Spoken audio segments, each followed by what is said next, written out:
দেখো তোমরা, এগুলো আমার বাড়ির কুমড়ো শাক আমার বাড়িতে হয়েছে। আমি কিন্তু লাগিয়েছি, দানা ফেলে দিয়েছিলাম, দিয়ে গাছ হয়েছে, প্রচুর হয়েছে। তো আজকে আমি এই কুমড়ো শাকগুলো আমি কাঁচি করে করে সব কেটে নিলাম। হ্যাঁ, কিছু কেটেছি, অল্প একটু। তো মানে দুজনকে দিয়েছি। হ্যাঁ, আমার পাশের বাড়ি দুজনকে দিয়েছি, ওরা খাবে বলে। আর আমি নিজে আজকে রান্না করব, কুমড়ো শাকের চচ্চড়ি করে বানাবো। তো সেই জন্য আমি কেটে নিয়ে এলাম। এবারে কুমড়ো শাকের চচ্চড়ি কীভাবে বানাচ্ছি তো সেটা তোমাদের দেখাবো। প্রথমে এগুলোকে কেটে ধুয়ে পরিষ্কার করে নেব, তারপরে রান্নাটা করব, তোমাদের দেখাবো। ঠিক আছে? শাকগুলো ভালো করে কেটে পরিষ্কার করে ধুয়ে রেডি করে নিয়েছি। এই যে শাকগুলো আলাদা রেখেছি আর ডাঁটাগুলো আলাদা রেখেছি। দেখো একদম ফ্রেশ বাড়ির গাছের শাক, যার জন্য ভীষণ ফ্রেশ আর সবুজ একদম কালার। যে কোনো সার দেওয়া নেই, বিনা সারে হয়েছে। আমি দানা ফেলে দিয়েছিলাম। যাই হোক, আর ডাঁটার মতনই সব লম্বা লম্বা করে কেটে নিয়েছি। আলু, বেগুন আর ঝিঙে, এই সবজিগুলো আমি দেব। এবার কড়াতে তেল বসিয়ে দিচ্ছি, তেল গরম হয়ে গেছে। এবার আমি বড়ি কতগুলো ভেজে নিচ্ছি। এগুলো কিন্তু আমার ঘরে দেওয়া বড়ি, এগুলো কেনা বড়ি নয়।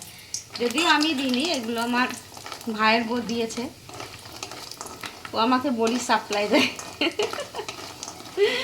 যাই হোক, এগুলো আমি লাল লাল করে ভেজে তুলে নেব। বড়িগুলো আমার ভাজা হয়ে গেছে লাল করে। এবার আমি এগুলোকে তুলে নিলাম। তেলের মধ্যে আমি এবার প্রথমে বেগুনগুলো একটু ভেজে তুলে নেব, কারণ বেগুনগুলো না ভেজে তুলে নিলে একদম গলে যাবে।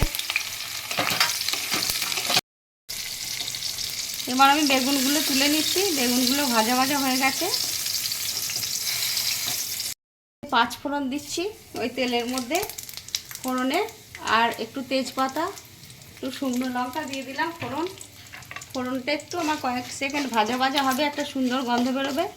তারপর আমি বাকি সবজি দেব। এবার আমি আলুগুলো দিয়ে দিচ্ছি। আলুগুলো দিয়ে একটু ভেজে নেব, তারপরে আমি ঝিঙেটা দেব। একটু হলুদ দিয়ে দিলাম।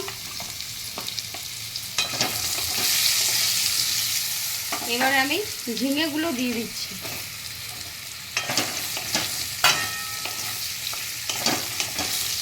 আর এই যে ডাঁটাগুলো ছাড়িয়ে রেখেছি, এই ডাঁটাগুলো দিয়ে দিচ্ছি।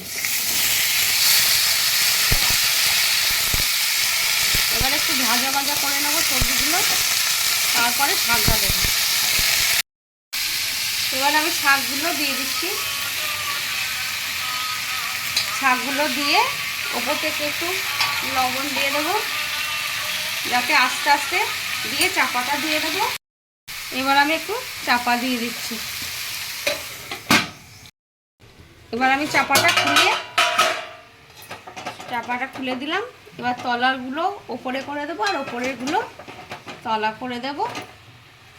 দিয়ে তারপরে লবণ তো দিয়েই দিয়েছি, করে তারপরে আমি আবার চাপাটা দিয়ে দেবো।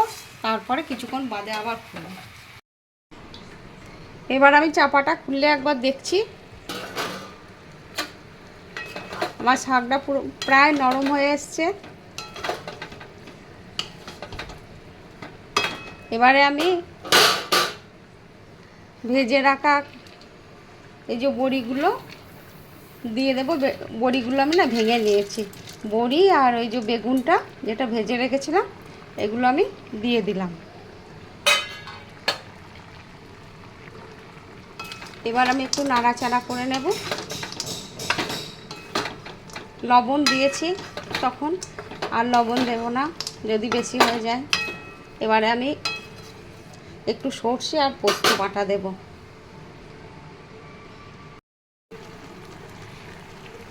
এবারে না আমি একটু সর্ষে বাটা, দেখো এই যে সর্ষে বাটা দিয়ে দিলাম ওপর থেকে।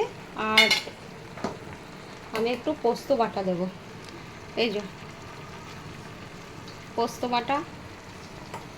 বাটাটা একটু বেশি দিচ্ছি। 1 চামচ সর্ষে বাটা দিয়েছি আর 2 চামচ মতো পোস্ত বাটা দিয়ে দিলাম। আর ওপর থেকে কতগুলো দেখো কাঁচা লঙ্কা চিড়ে নিয়ে আমি দিয়ে দিলাম। আর পোস্তর সাথে কাঁচা লঙ্কা আমি বেটে দিয়েছি তাছাড়াও। এবার আমি এটা একটু ভালো করে মিক্সড করে নেব। এখনও পর্যন্ত আমি কিন্তু মিষ্টি দিইনি। এবার একটু মিষ্টি দিতে হবে, চিনি দেব। আমি এবারে শাকটায় না একটু চিনি দিয়ে দিচ্ছি স্বাদ মতো, যেহেতু শাকে একটু চিনি দিতে হয়, না হলে ভালো লাগবে না।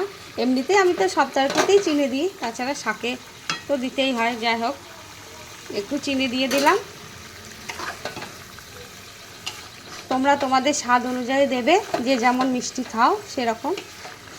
আমরা একটু মিষ্টি মিষ্টি খাই, সেজন্য 1 চামচের একটু বেশি চিনি দিলাম। আর খুব সুন্দর একটা সুগন্ধ আসছে, ভোগের রান্নার মতন। আমি সবেতেই নিরামিষ রান্না একটু মানে খুব বেশি ভালোবাসি, আর ভোগের একটা গন্ধ সবসময় নাকের মধ্যে আসে। কারণ ঠাকুরবাড়ির মেয়ে আমি, ঠাকুরবাড়ির ভোগটাই আমার কাছে খুব মানে স্পেশাল জিনিস একটা। তো ভোগটা আমার মানে রক্তে রক্তে মিশে গেছে, সেই জন্যে। যাই হোক, তোমরা এইভাবে বানাবে, বানিয়ে খেয়ে আমাকে নিশ্চয়ই কমেন্ট করে অবশ্যই জানাবে। আর আমি কিন্তু শাকের মধ্যে 1 ফোঁটাও জল দিইনি, কারণ শাকে দিয়ে প্রচুর জল বেরিয়েছে। তো এই চাপা দিয়ে দিয়ে রান্না করার জন্য ও নিজের জলেই শাকটা আমার রান্না হয়ে গেছে। এবার আমার রান্না প্রায় ডান। আমি একটুখানি চাপা দিয়ে গ্যাসটা অফ করে দিলাম। এই অফ করে দিচ্ছি।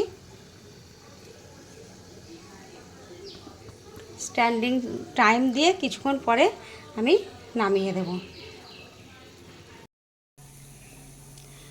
আমার কুমড়ো শাক রেডি এবং সার্ভ করে দিয়েছি। তোমরা এইভাবে বানাবে, বানিয়ে খেয়ে আমাকে অবশ্যই কমেন্ট করে জানাবে তোমাদের কেমন লাগলো।